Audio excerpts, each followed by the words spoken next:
Hello YouTube, this is Chris with Experimental Services. Today's video is going to be, I got tagged by Jeff the Music Man, one of my good friends who lives in the UK, for a 10 things you may not know about me challenge. Some of this stuff is funny, some of the stuff that my 10 things you may not know about me, some of it's life lessons that I've learned. Maybe it'll help you. Maybe you're going through the same struggles, who knows, because some of that's what this is. My 10. So, sorry I've been doing uploads lately. I've been doing a few more live streams than videos, and I know I got some people that don't watch the live streams. I've had them tell me when that little red circle shows up, I don't click on it because they don't do the live streams, which I understand. So I'm going to start kind of maybe, you know, I'm going to try to even it out again to where I'm doing some videos, some live streams, so that, even though the video becomes live stream, but most of my live streams last, anywhere from an hour to 3 hours or more. So let's go ahead and get into this challenge. Like I said, some of it's stupid and funny. Some of it is life lessons that I've learned that God's taught me. So hopefully you enjoy, and I'll be tagging 3 people at the end of this video. One person already knows I'm tagging them. The other 2 I haven't told. So anyway, let's get on to the challenge. So no judging, people. This is, we're all friends here. Not judge. We all got skeletons in our closet, and we've all done stupid stuff. So anyway, number 1, I had most people don't know I had a stomach surgery when I was a kid. I almost died at birth, and I've almost died several times through my life, and God's just had His hand on me and kept me alive. Because He's not through with me, is my opinion. He's still got work for me here to do here on earth, and which I'm thankful for. So anyway, let me show you the scar. People, when they've seen me without my shirt on, what's that? They have no idea what it is. So let me show you my scar right there. It's not a fat roll. It's an actual scar from my surgery I had. Okay. What it was, and of course the fucking powers to be and doctors and all that bullshit tried to put it off like they always do at first. That's child abuse, child neglect, because they couldn't figure out what was wrong with me with all these modern machines and equipment and stuff at that time. They did all kinds of blood work and blood tests and just all kinds of everything you could think of. They tried on me, and they couldn't figure out what was wrong. My head was different colors. I was losing weight rapidly. I wasn't eating. I was eating, but I wasn't holding it down, so I wasn't getting the nutrients, the formula.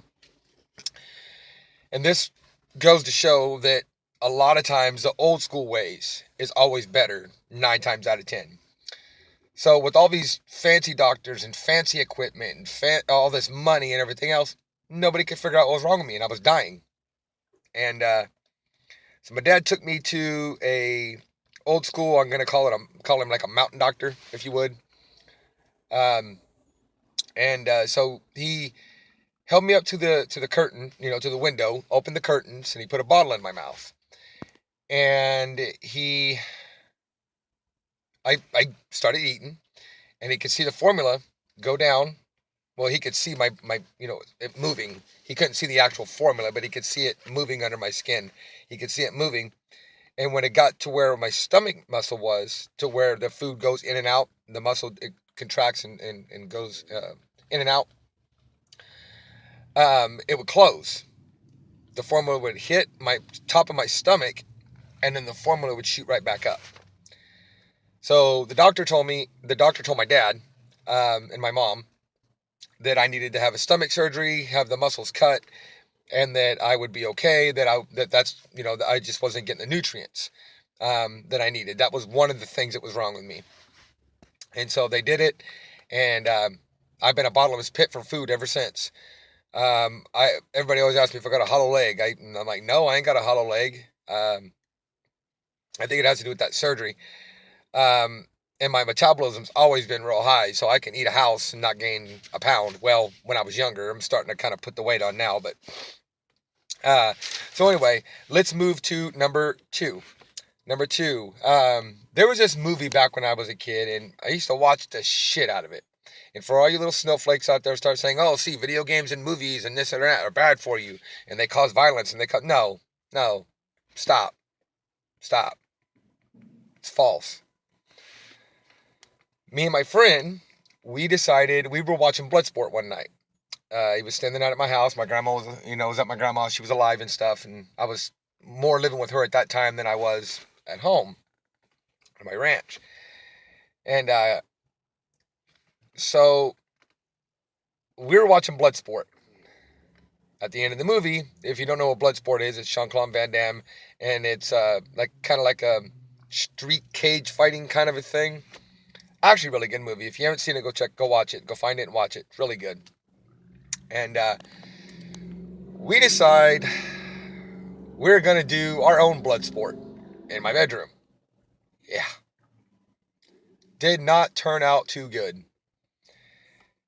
We start fighting each other. Now, we're friends. We're really, really good friends. We're like brothers, okay? And we start fighting each other. Kicking each other, punching each other, just beating the living tar out of each other, okay? Well, I kick him in his stomach, knocks him over onto my bed. I was like, "Oh shit, I kicked you too hard." And because we were not trying to hurt each other, but so I went over him. I was like, "Man, you okay? You okay? You okay?" Well, motherfucker's playing possum, punched me in my face. We wrapped ropes, the old school like the real scratchy rope. It's usually orange and black. We wrapped those around our arms. We did the old Indian thing where when they used to rawhide, and we had one hand tied to the other person's hand. So all we had was just one hand, and we beat the shit out of each other that way.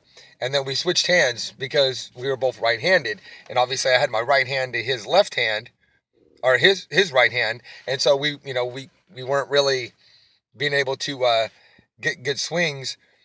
Yeah, and we were friends, mind you, and beat the shit out of each other that night. Laughed about it afterwards. Thought it was funny. Anyway, don't do that kind of stuff, kids. I know I got kids watching me. Number 3. I know I keep telling you guys, don't mess with the Ouija board. They're evil. And I'm going to get people arguing with me. I already get people in my comments for me talking to my mom and, different ghost videos that I've done with my ghost box. Trying to argue the case that ghost boxes and Ouija boards are the same thing. And they are not. In many different ways, they are not. I could do a whole video series just on Ouija boards. Some experiences I've had on my own. Some I haven't. But some is just research that I've done.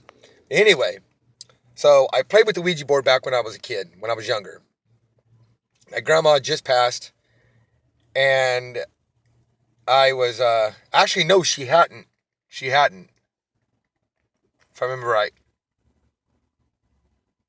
Had she passed? No, she hadn't passed. She hadn't passed yet. I'm sorry, I had to remember. I don't want to be false.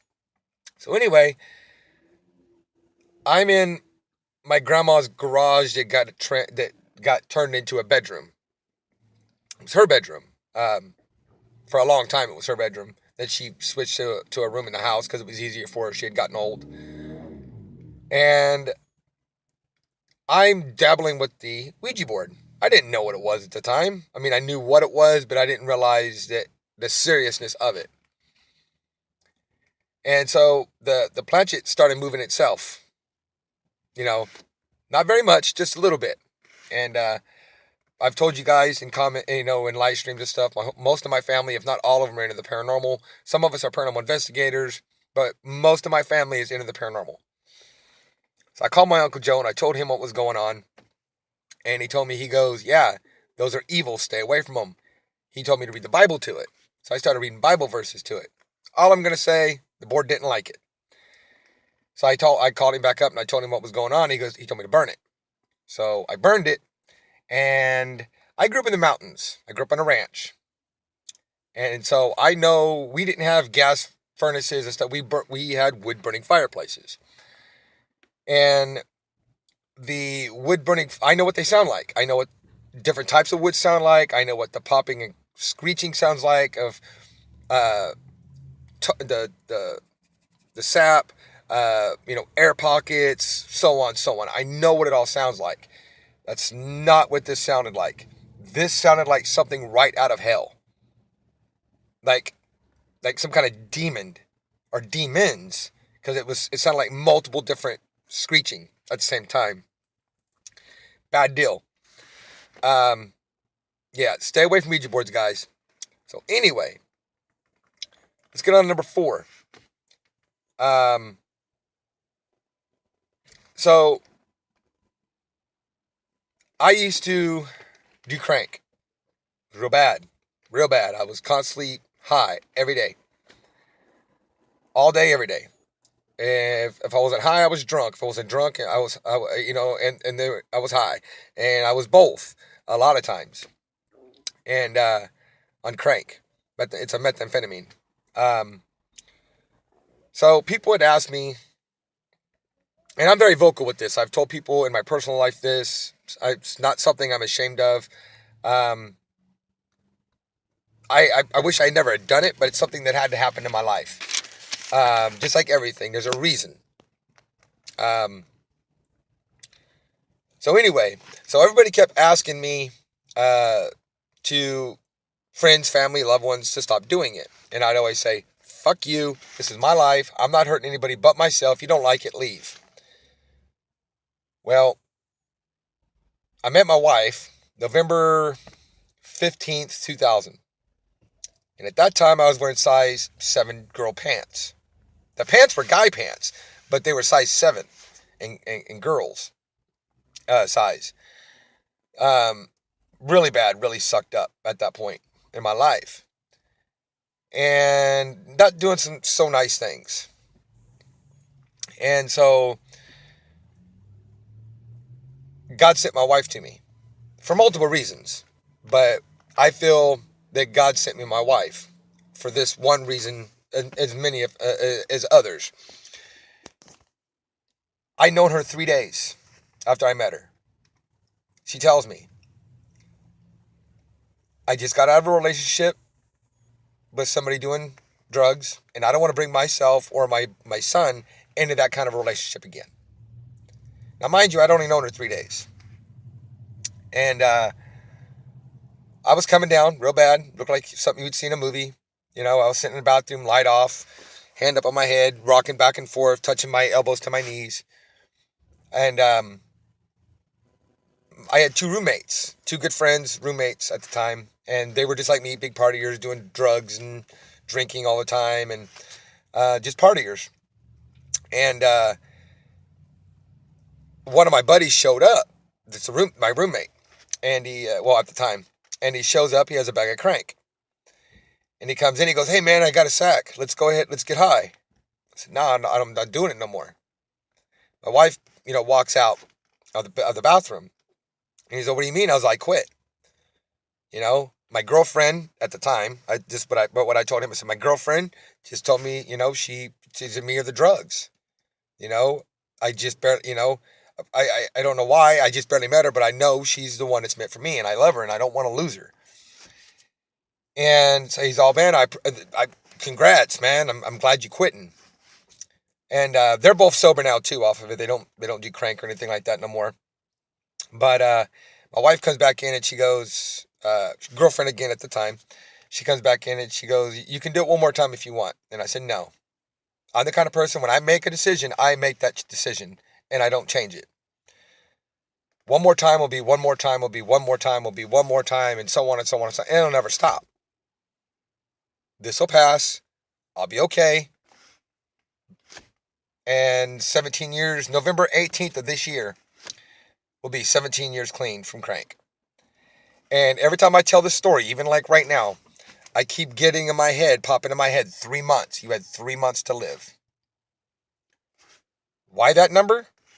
Only God knows. I feel that's God telling me, You only had 3 months to live. Had you been still living that life, you would only live 3 more months. This is just my feeling and my opinion on it.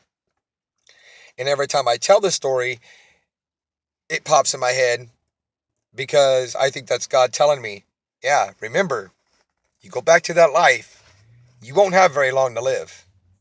Don't go back to it. So anyway, if you're on drugs, crank and stuff like that, and heroin and what have you, you can quit.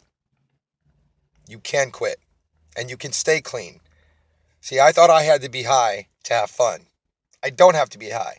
Back when I drank every day, God humbled me on that as well, but that's for another video. I thought I used to have to be high or drunk all the time to have fun. I've realized now, since I've gotten out of that, I've gotten into that soberness. Yes, I still like to drink and I still like to have fun, and you can have. It is fun drinking and around the right people and doing the right things. It is fun, but it's also fun being sober. I wouldn't go back to drinking every day again. It put me in a place where I didn't want to be, and I was doing and saying stupid things because I was never in my right mind. I was always high or drunk, or both. So anyway, let's move on to the next one. Number 5.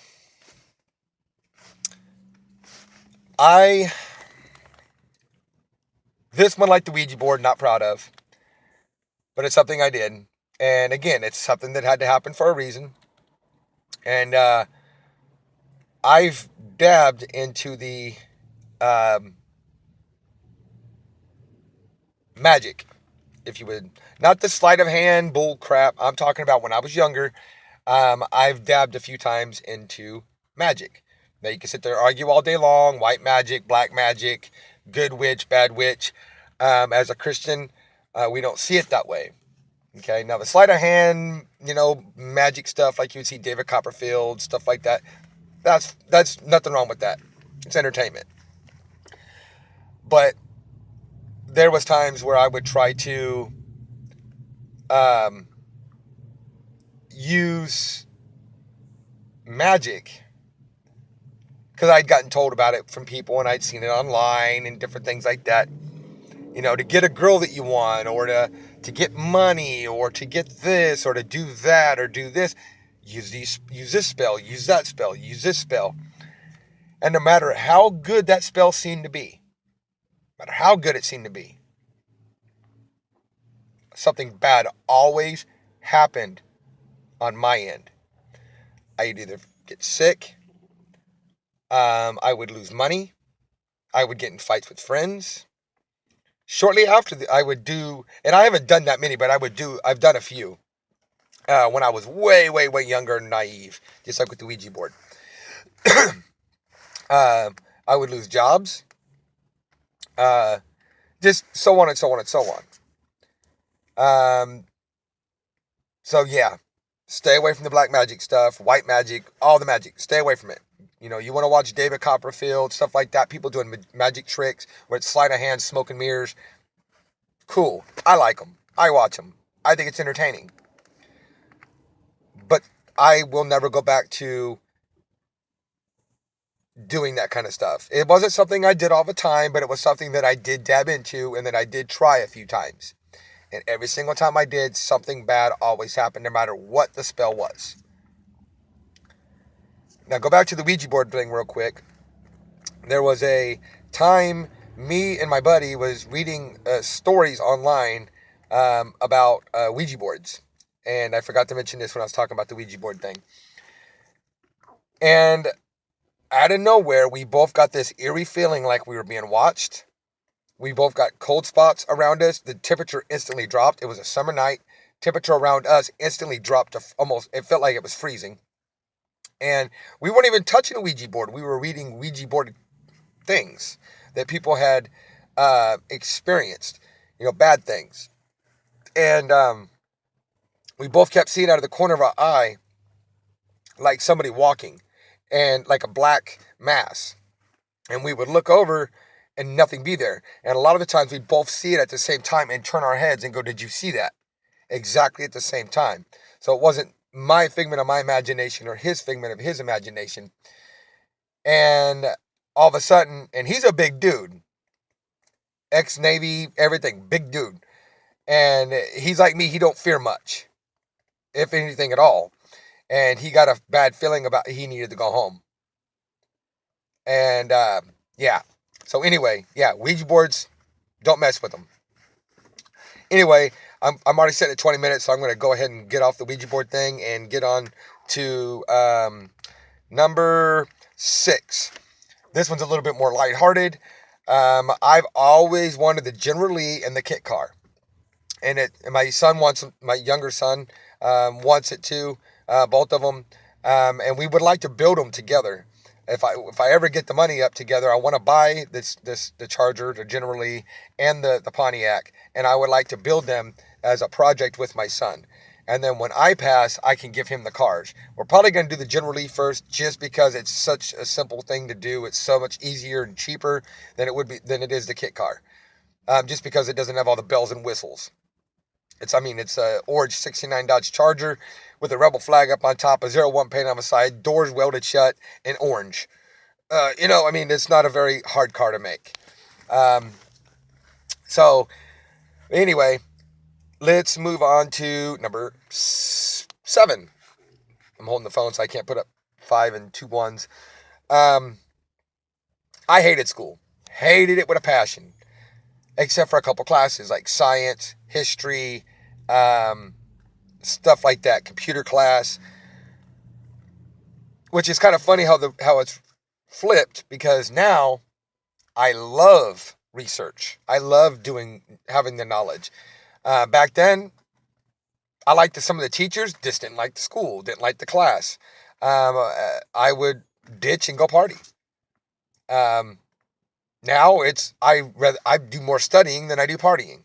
So it's kind of funny how the roles have flipped on that. So anyway, number 8. Me and my brother were in elementary school.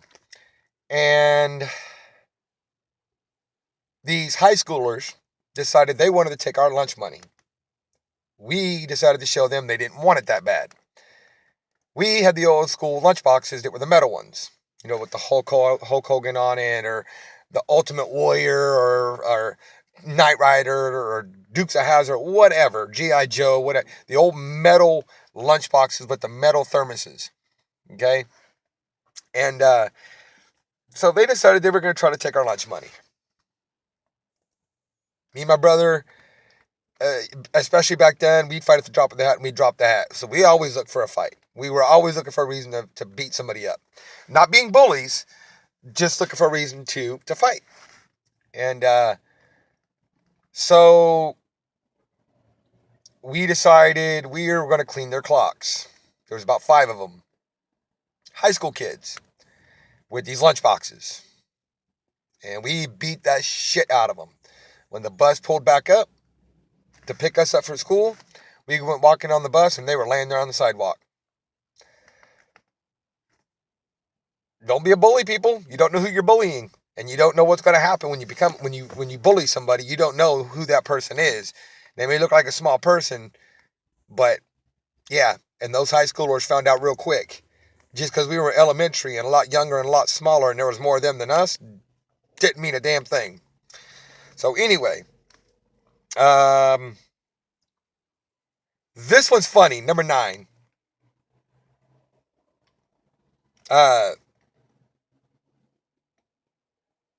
Okay, I did number 8. That was the high school. Number 9. I was in high school at this point. And again, that was around the time that I used to get high and get drunk all the time. Mostly it was weed. And me and 4 friends at the time, I want to say it was 4 friends, 2 I'm still friends with, and they were the roommates I was talking about earlier. We decide we're going to get high, then we're going to walk to the store, and we're going to get munchies. Or, stuff to munch on, because we had the munchies. That's what happens when you get high. Somehow, I'm talking to the group, and I'm turning like this talking, not paying attention, and I run into a parked pole. I say parked pole, trying to be funny, but a pole. You know what I mean? It was a power line. Ran right into it. Knocked my ass out. I woke up. I guess I was out about 5 minutes. I woke up to my friends standing over me laughing their ass off, asking me if I was okay. They helped me up. We went to the store. We got our munchies, went back home, and ate our munchies. Our chips and all of our different shit that we got. But yeah, I ran into a pole. Knocked me to smooth the fuck out. All right, so we'll go to number 10. Now, this was stupid. It was childish. But again, I was young at the time. Young at the time. And me and my stepmom got into one of our little battles that we always got into. She pissed me off. I don't remember now what it was about. And there was this, you know how when people Xerox their butts and different things like that? Okay? Something similar, just without a Xerox machine. Now, at that time, there was really no camera phones and stuff like that. So, no, I didn't take a selfie of my butt. I was living at my ranch at the time, hand-built by my grandfather. And every room in that house, except for the bedrooms, had black tile. And this backfired on me real bad. But anybody that gets Vaseline on tile or anything, it's hard to come off because it's petroleum, correct? I knew that then. So I decided I was going to get even with her for pissing me off. Now, I don't remember now what it was. It was so stupid. I decide that I'm going to take Vaseline, put it on my butt cheeks. You heard me. Put it on my butt cheeks. And stamp my butt print. Go ahead and laugh, because it is funny. It's stupid, but it's funny. Stamp my butt prints from one end of that bathroom to the other. From the toilet to the door.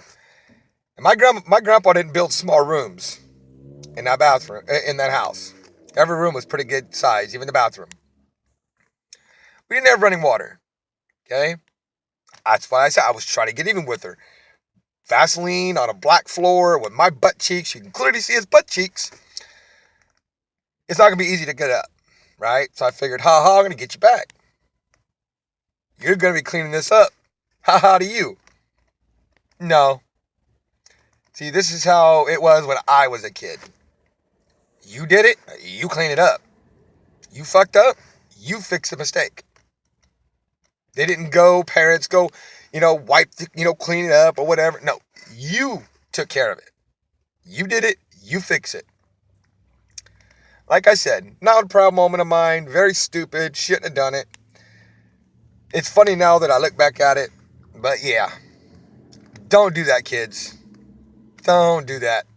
My stepmom, made me go back in there and clean up every bit of that.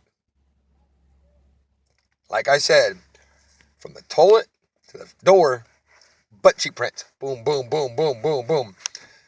I don't know why I thought I could get away with that. Or why I thought it was even that funny at the time. Because I did. I thought it was funny. And when she walked in there to go to the bathroom and she stepped in that, she was mad. And she screamed and cussed and fit-throwed and kicked my butt and made me go back in there and stood there and watched me clean up every bit of that. Man, did I do stupid shit. And most of this is good stuff compared to some of the stuff I did back when I was younger. But anyway, we're sitting at 29 minutes. Hope you enjoyed this video. Let me know in the comment section below if you did. If what you thought of these 10. If any of it helped you. If what you thought was funny. But we're gonna tag the 3 people before I get off this video. Okay, the 3 people I'm gonna tag: Sheriff Sasquatch. Okay, and I'm gonna put the link in the description for these channels. Go check them out. Let them know I sent you. Subscribe. All that good stuff. Sheriff Sasquatch, number 1. Number 2, Bowstar Crows. He's from Ireland. Cool dude. So is Sheriff Sasquatch. He's not from Ireland, but he's a cool dude as well. And this is the one that I already, because I kind of asked her permission because of the type of channel she does. I didn't know if she wanted, to do this kind of a challenge. So I asked her. She didn't really say no. So her name is 707 Spooky Boo, BOO 22. Go check these channels out.